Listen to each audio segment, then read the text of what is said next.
आइए, सुनिए, देखिए, समझिए सनातन सत्य।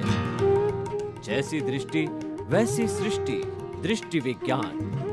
कुदरत, कुदरती रचना एवं कुदरत के कानून से शाश्वत सुख की प्राप्ति।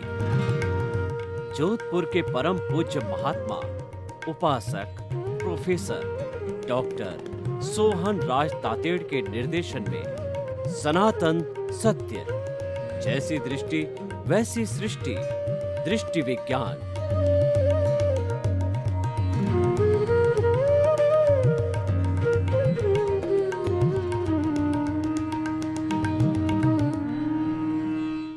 सनातन सत्य, यूनिवर्सल ट्रुथ, सार्वभौम सत्य, what is the ultimate reality of this cosmos, of this ब्रह्मांड, उसके लिए कार्यक्रम प्रारंभ किया गया है।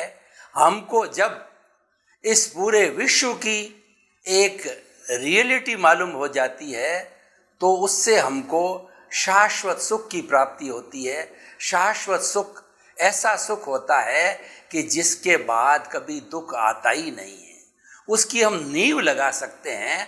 शाश्वत सुख की नींव लगाने के लिए हम सनातन सत्य कार्यक्रम आपको दे रहे हैं और इसके अंदर हम आपकी रॉन्ग बिलीफ को समाप्त करके राइट बिलीफ में बदलते हैं।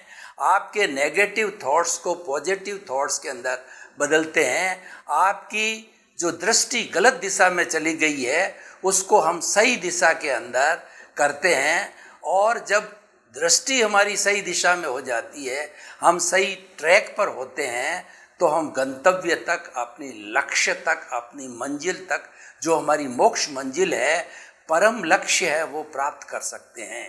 मानव जीवन का परम लक्ष्य है संपूर्ण स्वतंत्रता को प्राप्त करना, कि हमारे पर कोई बाध्यता नहीं रहे, कोई स्वतंत्रता नहीं रहे। ये सनातन सत्य का सारा कार्य हम अलग अलग एपिसोड्स के माध्यम से करते हैं, अलग अलग विषय रखते हैं। तो आज बहुत सुंदर विषय लेकर के हम आपके सामने प्रस्तुत हो रहे हैं। आज का विषय है स्वतंत्रता और प्रतंत्रता। स्वतंत्रता का अर्थ होता है कि व्यक्ति अपनी मस्ती में और अपने मर्यादा में रह करके खुला चिंतन कर सके, खुली प्रस्तुति दे सके, खुला जीवन जी सके, मर्यादा में रह करके। जो व्यक्ति मर्यादा के बाहर जाता है वह उच्छृंखल कहलाता है, वह अनुशासनहीन कहलाता है। उस व्यक्ति की हम बात नहीं कर रहे हैं। हम उस स्वतंत्रता की बात नहीं कर रहे हैं जो अनुशासनहीनता देती है, उच्छृंखलता देती है। हम तो मर्यादित स्वतंत्रता की बात करते हैं। अगर एक पशु को बाड़े में डाल दिया जाए, एक पक्षी को पिंजरे में कैद कर दिया जाए, एक मनुष्य को जेल में कैद कर दिया जाए तो वह स्वतंत्र फील करता है, वह जो है कैदी फील करता है और वह छटपटाता है कि भी किसी भी तरीके से मैं इस बंधन से मुक्त हो जाऊं।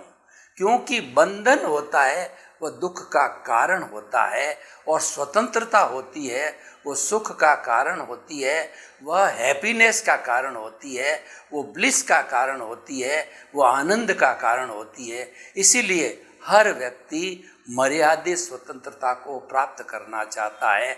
अपने पे कोई भी अमर्यादित बंदिश नहीं रखना चाहता है।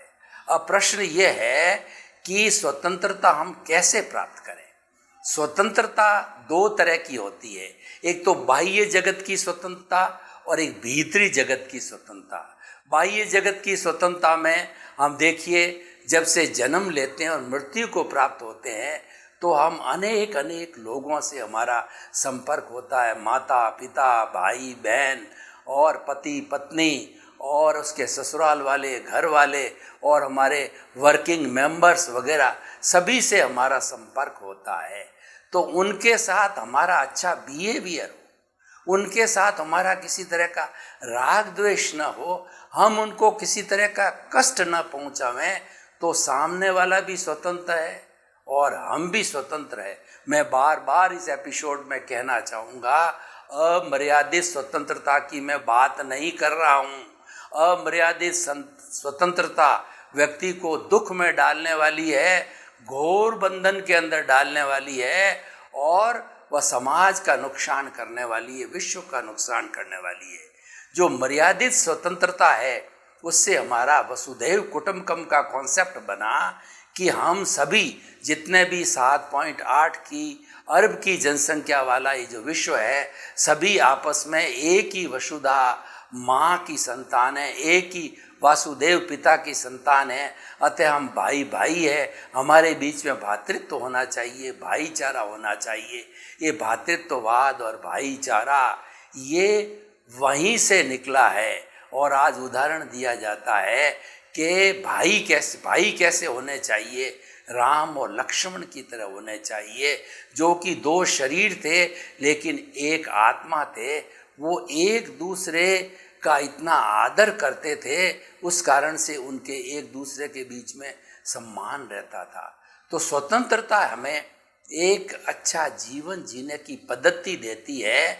स्वतंत्रता is a good life style, way of living, art of living, science of living and the living process. तो हमें स्वतंत्रता के लिए हर प्रयास करना चाहिए।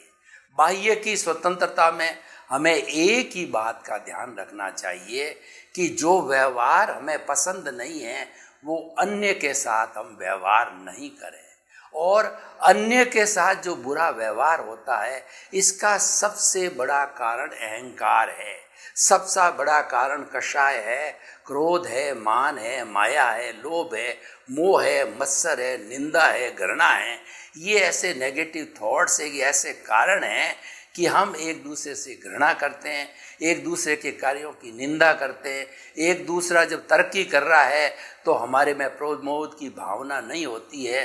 तो ये जो है हमें प्रतंत्रता के अंदर डालती है, ये हमें एक गलत दिशा के अंदर डालती है, और हम अपना जीवन तो दुखी बनाते ही है, साथ साथ में सामने वाले के जीवन में भी हम दुख पैदा कर देते हैं, कष्ट पैदा करते हैं। इसीलिए आज के विषय को मद्देनज़र हमेशा ध्यान रखें कि बाह्य जगत की स्वतंत्रता ऐसी है कि आप किसी के साथ में अनावश्यक रूप से दखल नहीं करें।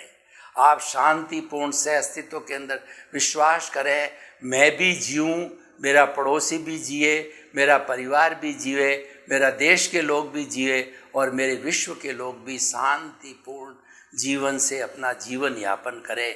यानी किसी के प्रति हमारे मन में बुरी भावना नहीं होनी चाहिए। और देखिए कि ये बाहरी जीवन अच्छा कब बनता है। नॉर्मली क्या होता है कि हमारे साथ जो भी घटित होता है तो हम उस घटना का जो है वो दोष अन्य को देते हैं, माता पिता पे, भाई पे, वर्कर्स पे, जिसके निमित्त बनने से वह हमको दोष हुआ, हमको जो कष्ट पहुंचा, तो उस निमित्त को ही हम दोषी बनाते हैं। मैं आपको एक उदाहरण देना चाहता हूँ। देखिए कि हर एपिसोड के अंदर मैं समय समय पर आपको उदाहरण देता रहूँगा। उदाहरण, मुहावरा और जो ये दोहे है, इनके माध्यम से स्थिति बहुत स्पष्ट हो जाती है। एक पोस्टमैन है, वह हमको पोस्ट ला करके देता, उसकी ड्यूटी है। उस पोस्ट के अंदर 50,000 रुपये का चेक जो कि हमारे नाम है, किसी के द्वारा भेजा हुआ भी हो सकता है, या जो एक नोटिस हो सकता है, किसी को हमें पेमेंट देने का भी नोटिस हो सकता है। तो जब हमारा चेक हमारे नाम से आता है हम खुश होते हैं और उस जो पोस्टमैन को अच्छा बताते हैं, और हमारा किसी को पेमेंट देने का नोटिस आता है तो हम दोषारोपण करते हैं उस पोस्टमैन को। पोस्टमैन की कोई भी गलती नहीं है, वो तो निमित्त मात्र है, वो तो अपनी ड्यूटी का निर्वाह कर रहा है। उसी तरह से ठीक कोई भी व्यक्ति आज हमें किसी न किसी रूप के अंदर कष्ट दे रहा है तो उसको कुदरत माँ ने भेजा है, क्योंकि पूर्व जन्म के अंदर हमने उसको किसी न किसी रूप से कष्ट दिया है। तो उस कष्ट का पूरा भुगतान करने के लिए, लेन देन को पूरा करने के लिए जो है वह कुदरत है, उसको निमित्त के रूप में हमारे सामने निश्चित समय पर जब उदय और प्रारब्ध होता है उस समय उसे ला करके खड़ा कर देती है, लेकिन हम उसको दोषी मानते हैं। पुराने ज़माने के अंदर जबकि ये टेलीफोन और जो है ये व्यवस्थाएं जो वर्तमान की वैज्ञानिक व्यवस्थाएं नहीं थी, तो एक दूत भेजा जाता था। एक राजा अपना कोई भी संदेश दूसरे राजा को देता था तो दूत भेजा जाता था, और दूत जैसा भी अच्छा बुरा समाचार लिखित रूप में राज्य की मोहर लगी होती थी वह सामने वाले राजा को ले जा करके देता था। तो कई बार तो राजा के मन के खिलाफ वह जो निवेदन या आज्ञा होती तो वह उसका जो दूत होता है उसको मारने लग जाते, उसको गालियां देते थे। उस बेचारे दूत का जो है क्या दोष है, वो तो निमित्त है, वो तो पोस्टमैन है, वो तो अपनी ड्यूटी अदा कर रहा है। उसको तो कुदरत ने भेजा है आपको संदेश जो है भेजाने के लिए, उसको तो संजोग के रूप में खड़ा किया है। तो पहले संधि हुआ करती थी, ऐसे दूतों को कभी भी कोई भी कष्ट नहीं दिया जाता था, कोई अवमानना नहीं की जाती थी, उनको मारा नहीं जाता था। ठीक उसी तरह से अगर आपका नज़रिया इस दुनिया के हर प्राणी को निर्दोष समझने का है, हर प्राणी को जो है आप निर्दोष और निमित्त समझेंगे, तो कभी भी आप दुख की स्थिति में नहीं आते। इस पूरी दुनिया के अंदर 33 करोड़ देवी देवता, क्या कोई भी ऐसा बलिष्ठ व्यक्ति नहीं है जो कि आपको दुख दे सके या सुख दे सके।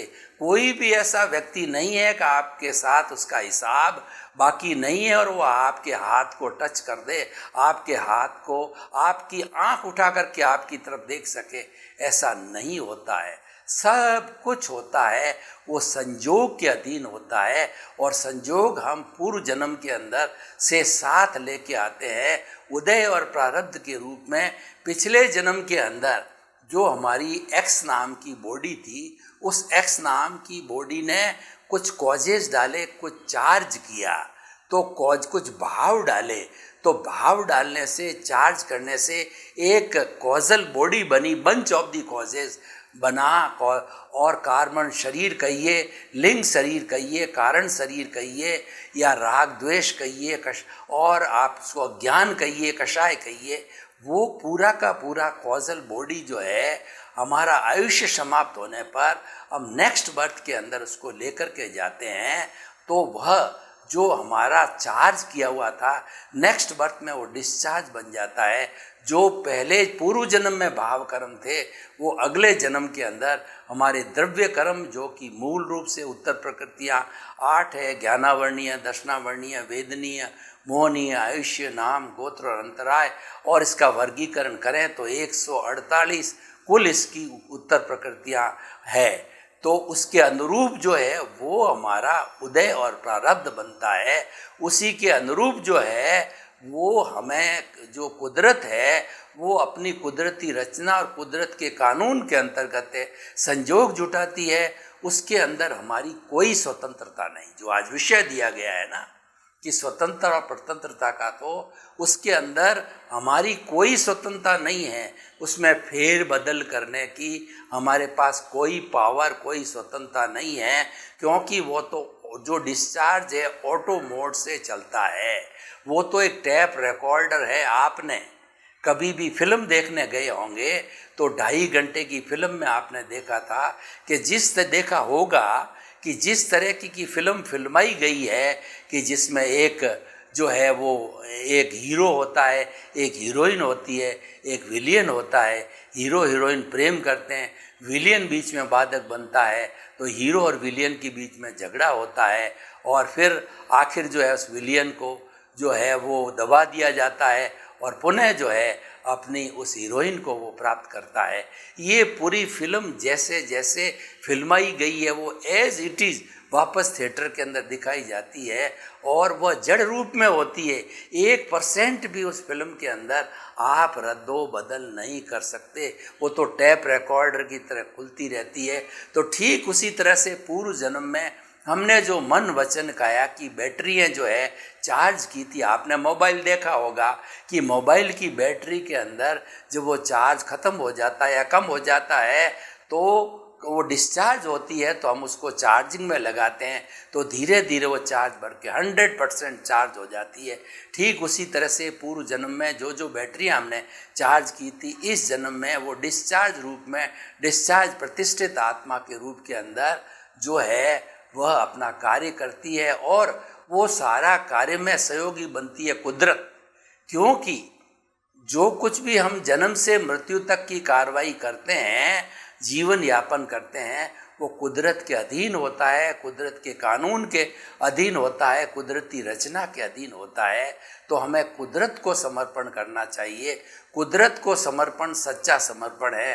कुदरती ईश्वर है, कुदरती कर्म है, कुदरती भगवान है, उसको हम समर्पित होकर के चलेंगे तो कुदरत जो हमें न्याय के अधीन संजोग जो जुटा करके देती है, तो वो संजोग के अंदर सुख और दुख की जैसी स्थिति पैदा होती है तो हमको उसके अंदर ज़्यादा कष्ट की अनुभूति नहीं होगी, क्योंकि हम उसको निमित्त मानेंगे, निर्दोष मानेंगे। और देखिए, स्वतंत्रता में एक बहुत बड़ा घटक होता है अपने आप को अकर्ता समझना। नॉर्मली क्या होता है कि कुदरत तो कहती है कि मैं स्वयं करता हूँ, जो व्यवस्थित शक्ति वो करता है, सब साइंटिफिक सर्कमस्टेंशियल एविडेंस से ही वो करता है। और वह जो है द्रव्य क्षेत्र काल भाव काल स्वभाव कर्म पुरुषार्थ नियति के अधीन जो है संजोग जुटाती है और उसकी जो रचना होती है उसमें 6 मुख्य समवाय होते हैं, 6 मुख्य घटक कंपोनेंट्स होते हैं, जड़, चेतन, मोशन, रेस्ट, टाइम और स्पेस। ये उसकी रचना है और उसका कानून है कि as you will sow so will you reap. जैसी करनी वैसी भरनी, जैसा बोओगे वैसा पाओगे। जो आप जैसा जैसा कर्मों का बंधन किया है उसी के अनुरूप आपको सुख दुख की अनुभूति होगी। This is the law of the nature. इसके तहत हमारा सारा जो है ये बाह्य जगत चलता है और उसमें स्वतंत्रता नहीं होती है। तो हमें क्या करना चाहिए? हमें जो है जो कुछ भी हमारे जीवन में घटित हो रहा है वो पूर्व निर्धारित है, उस पर प्रतिक्रिया मत करो, उसको मात्र ज्ञाता दृष्टा रह करके देखो। आपने कभी देखा होगा कि 2 व्यक्ति आपस में लड़ रहे हैं, आप ज्ञाता दृष्टा बन करके और उस लड़ाई के बिना कोई प्रतिक्रिया करे उसको चुपचाप जो है देख रहे हो तो आपको किसी तरह का कष्ट नहीं होगा। आप उनके साथ जुड़ गए, किसी को पकड़ा और किसी को छुड़ाया तो वो राग द्वेष हो जाएगा। और राग द्वेष होने से हो सकता है कि आपको भी इस झगड़े के अंदर लपेट लिया जाए, पुलिस कार्रवाई में लपेट लिया जाए, कोर्ट की एविडेंस के अंदर आपको लपेट लिया जाए। वो जुड़ाव हो गया। तो इसीलिए बाहर हमारा जो मैकेनिकल मोड का भुगतान चल रहा है, हमारा जो कहना चाहिए कि उदय और प्रारब्ध चल रहा है, उसके अंदर हमको जुड़ाव नहीं करना है, उसमें मात्र ज्ञाता दृष्टा बनना है। और कुदरत जो कुछ भी कार्य करती है उसको कुदरती रचना और कुदरत का कानून मान करके और अपने आप को अकर्ता मानना, दुनिया के किसी भी व्यक्ति को अकर्ता मानना, उससे हमारी स्वतंत्रता बनाई रहेगी। अब देखिए कि स्वतंत्रता प्रतंत्रता की हमने बात जो है बाह्य जगत की तो की, भीतरी जगत के अंदर हमारी स्वतंत्रता प्रतंत्रता क्या है कि भीतरी जगत के अंदर हमारा जो है वो ज्ञाता दृष्टा, अनंत ज्ञान, अनंत दर्शन, अनंत शक्ति और अनंत सुख का भंडार का जो है प्रभु विराजमान है। उसकी ताकत से मैं बोल रहा हूँ, उसकी ताकत से मैं खा रहा हूँ, एपिसोड बना रहा हूँ और दुनिया के सारे कार्य कर रहा हूँ। मन वचन काया की सारी प्रवृत्ति है प्रभु की हाजिरी से होती है, प्रभु के आदेश से होती है। तो वो सारा जो है उसको स्वतंत्र करना है। वो अभी प्रतंत्र है, भीतरी जगत प्रतंत्र है, मतलब वो कॉजल बॉडी से जुड़ा हुआ है, वो अज्ञान से जुड़ा हुआ है। मुख्य बात एक अज्ञान एक ऐसा विषय है जिसको कि आत्मा में विश्वास करने वाले विश्व के समस्त धर्म दर्शनों ने अज्ञान को जो है वो बंधन का कारण माना है। कोई अविद्या कहता है, कोई कर्म रज कहता है, कर्म फल कहता है, कुछ भी नाम जो उसके हो सकते हैं, अदृष्ट कहा जाता है और देव कहा जाता है, असंख्य उसके बहुत से नाम हैं। लेकिन सबका हार यही है कि जो उसके साथ में अज्ञान अविद्या जुड़ी हुई है, वही जो है जुड़ाव की और वही उसकी स्वतंत्रता है। उस अज्ञान की वेल्डिंग को समाप्त करना, उस अज्ञान को मिटाना और वो चतुस्पर्शी जो कॉजल बॉडी है उसको निर्जरा करने, धीरे धीरे आंशिक निर्जरा से जो है संपूर्ण निर्जरा करनी है। ये हमारी भीतरी स्वतंत्रता रहेगी। तो बाहरी और भीतरी जो स्वतंत्रता का एक कॉमन पॉइंट ये मिला कि हमारा अज्ञानता की वजह से मिश्र चेतनता बनती है। और वो मिश्र चेतन है, वो न तो जड़ होता है न चेतन होता है, वो जड़ और चेतन का मिश्रण होता है। शरीर एब्सोल्यूट जड़ है, आत्मा एब्सोल्यूट चेतन है, लेकिन दोनों को जोड़ने वाला है वह मिश्रित रूप के अंदर जड़ और चेतन का मिश्रण है, वह ज्ञान है, वो जुड़े हुए हैं। और उसी की वजह से ये जो जड़ है चेतनवत कार्य करता है, हाथ हिलाता है, पाँव हिलाता है, बोलता है, खाता है, पीता है, मन वचन काया की सभी क्रियाएं करता है। तो हमें हमारा मुख्य बिंदु क्या आया कि स्वतंत्रता को प्राप्त करने के लिए अज्ञानता को समाप्त करना है। अज्ञानता स्वतंत्रता है। अज्ञानता हमको भाव भ्रमण कराती है, अज्ञानता हमको कष्ट देती है, अज्ञानता हमारे जीवन के अंदर विष घोल देती है, अज्ञानता हमको बांधे रखती है, अज्ञानता हमको बंधन है। उस अज्ञानता को समाप्त कीजिए। मुख्य बिंदु है अज्ञानता का समाप्त करना है। देखिए, मैं आपको उदाहरण देना चाहता हूँ।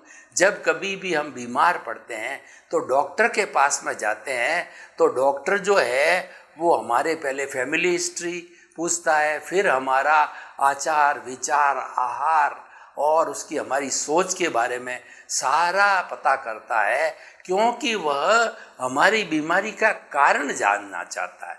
What is the root cause of the disease that doctor wants to know, that is called the diagnosis. उसके लिए कुछ जो है टेस्ट भी कराता है कि ब्लड में क्या घुला मिला है, ब्लड के अंदर कोई भी जो है वो टॉक्सिक एलिमेंट तो नहीं है जो है वो बीमारी पैदा कर रहे हो, कोई जर्म्स तो नहीं है, कोई कीटाणु तो नहीं है, वायरस तो नहीं है। इन सब चीज़ों की वो जांच करता है, उसको डायग्नोसिस बोलते हैं, कारण जानना चाहता है। तो इसीलिए हमारा जो ये एपिसोड है, आज मैं अगर ओपन टू द ऑडियंस करूं कि मैं आज इसकी रिलीवेंस, इसकी सोशल यूटिलिटी और ये किस तरीके से जो है हमारे मानव जगत के अंदर एप्लीकेबल है, तो मैं बताना चाहता हूँ कि स्वतंत्रता को प्राप्त करने के लिए चाहे बाह्य जगत की स्वतंत्रता हो, चाहे भीतरी जगत की स्वतंत्रता हो, जो अज्ञान रूपी जो इसके अंदर टॉक्सिक एलिमेंट आ गया है, वायरस आ गया है, जर्म्स आ गए हैं, अशुद्धि आ गया है, बंधन आ गया है, वेल्डिंग आ गया है, उसको तोड़ दीजिए। ये हमारी जितनी सत्संग और जितना अध्यात्म बना है उस सब का मूल आधार है अज्ञान को समाप्त करना, क्योंकि अज्ञान ही मिश्र चेतन बन करके जड़ और चेतन को जोड़े रखता है। जब जड़ और चेतन का ये मिश्र चेतन समाप्त हो जाता है, दोनों अलग अलग हो जाते हैं। मैं आपको उदाहरण देना चाहता हूँ कि आपके पास में एक वेल जो है स्मूथ बनाई हुई लकड़ी है और उसके ऊपर आप सनमाइका चिपकाना चाहते हैं, तो एक तरफ तो लकड़ी है और एक तरफ सनमाइका है। अब आप इन दोनों को चिपकाओगे कैसे? इसको चिपकाने के लिए हाई एडेसिव जो है हम फेविकॉल को लकड़ी के ऊपर लगाते हैं और सनमाइका के ऊपर लगाते हैं, फिर उसको उसके ऊपर पेस्ट करके और बाहर डालते हैं, तो फॉर एवर जो है वो सनमाइका जो है हवा निकाल दी जाती बीच की, तो वो सनमाइका फॉर एवर उस लकड़ी के साथ में जुड़ करके फर्नीचर होगी। जोड़ा किसने? Here lies the point. आप इस उदाहरण को बड़ा सटीक तरीके से देखिए कि इन दोनों को जोड़ने वाला तत्व तो फेविकॉल था, तो आध्यात्मिक भाषा में मैं कहना चाहता हूँ इस रूपक के माध्यम से, वो फेविकॉल अज्ञान है, उसको समाप्त करो। अब आप चाहते हो कि वह सनमाइका बराबर नहीं जुड़ी हुई है, तो उसके बीच के अंदर कोई भी खुरपी वगैरह या कोई चीज़ल डाल करके और आप उसको जो आपका फेविकॉल को हटा दीजिए, लकड़ी अलग हो जाएगी, सनमाइका अलग हो जाएगा। इसका कहने का अर्थ ये है कि जन्म जन्मांतर से जो हमारी ये कॉजल बॉडी, फेविकॉल, ये हमारा कर्म शरीर और ये हमारा राग द्वेष, हमारी अज्ञानता जुड़ी हुई है, इसको आप किसी न किसी रूप के अंदर अलग करिए तो आप प्रतंत्रते स्वतंत्र बन जाते हैं। ज्यों ज्यों हमारी अज्ञानता साफ होती है, प्योरिटी बढ़ती है, त्यों त्यों जो है हम स्वतंत्रता की ओर बढ़ते हैं। इस जो इम्प्योरिटी का हमारी आत्मा के साथ रहने का अर्थ होता है कि हमको बॉन्डेड कर देता, हमको पूरा स्वतंत्र बना देता है। लेकिन ज्यों ज्यों इसको धोया जाता है, ज्यों ज्यों इसको वाश किया जाता है, उसको दार्शनिक भाषा में निर्जरा कहते हैं। आंशिक निर्जरा से बढ़ती बढ़ती ये निर्जरा जब 100% के पॉइंट पे चली जाती है, तो 100% पे जाने के बाद में संपूर्ण निर्जरा होकर के और ये कॉजल बॉडी जीरो हो जाती है, और जो ऑलरेडी शुद्ध आत्मा जो भीतर विराजमान है वह अ उ ई री ल, ये 5 अक्षर बोले जितने समय तक, यानी नेग्लेजिबल टाइम में 14वें गुणस्थान के अंदर से जो वह मुक्त होकर के और सिद्ध बुद्ध मुक्त होकर के सिद्ध शिला के अंदर वो ईश्वर के रूप में विराजमान हो जाती है, फिर इस संसार के भ्रमण में नहीं आती है। और ये जब अज्ञान से ज्ञान हो जाता है, यानी जब व्यक्ति जो है गुण स्थान की दृष्टि से 8वां गुण स्थान ले लेता है, क्षपक श्रेणी, तो मान के चलिए कि वो उसी भव में या कुछ लिमिटेड भव के अंदर वो मुक्ति को प्राप्त कर सकता। 8वें के बाद में 9वां 10वां और 11वां है, उत्तम श्रेणी है जो कि नीचे गिरती है, उसको टच नहीं करता है, और 12वें गुणस्थान में वीत राग बन जाता है, यानी उसका मोहनीय कर्म समाप्त हो जाता है। और 13वें गुणस्थान में वो केवली बनता है और लोगों को उपदेश देता है, और उपदेश देकर के लोगों को कल्याण करता है, लोगों को सनातन सत्य देता है, लोगों को कुदरत कृष्ण और कुदरत का कानून बताता है। इन सब चीज़ों से प्राप्ति होती है सम्यक दर्शन की, राइट विजन की, और ट्रिपल ज्वेल में से राइट फेथ की प्राप्ति होती है। राइट फेथ की प्राप्ति के साथ साथ के अंदर जब हम सनातन सत्य की और परतें खोलते हैं तो हमको राइट नॉलेज होता है, और उसके बाद में राइट नॉलेज के बाद में राइट कंडक्ट आता है, और फिर जो है हमारा सम्यक तप आता है। ये 4 रास्ते जो है भगवान ने मुक्ति के बताए हैं। तो इन 4 रास्तों के माध्यम से जो है हम अपने गंतव्य को प्राप्त कर सकते हैं, संपूर्ण स्वतंत्रता को प्राप्त कर सकते हैं। अतः जो आज का विषय स्वतंत्रता प्रतंत्रता है, वह विषय इस बात का प्रतीक है कि हम प्रतंत्र हैं और हमको स्वतंत्र होना है। तो हमें स्वतंत्र होने के लिए आपको सारी चीज़ें बहुत विस्तार से बताई गई है, उसको जीवन के अंदर डालें। सर्वे भवन्तु सुखिनः, सर्वे सन्तु निरामया। जगत के सब जीवों को सुख मिले, शांति मिले, आनंद मिले, प्रेम मिले और सौहार्द मिले, और सभी वसुधैव कुटुम्बकम के सदस्य बनकर जीवें। आज सभी के प्रति मंगल भावना, शुभकामना।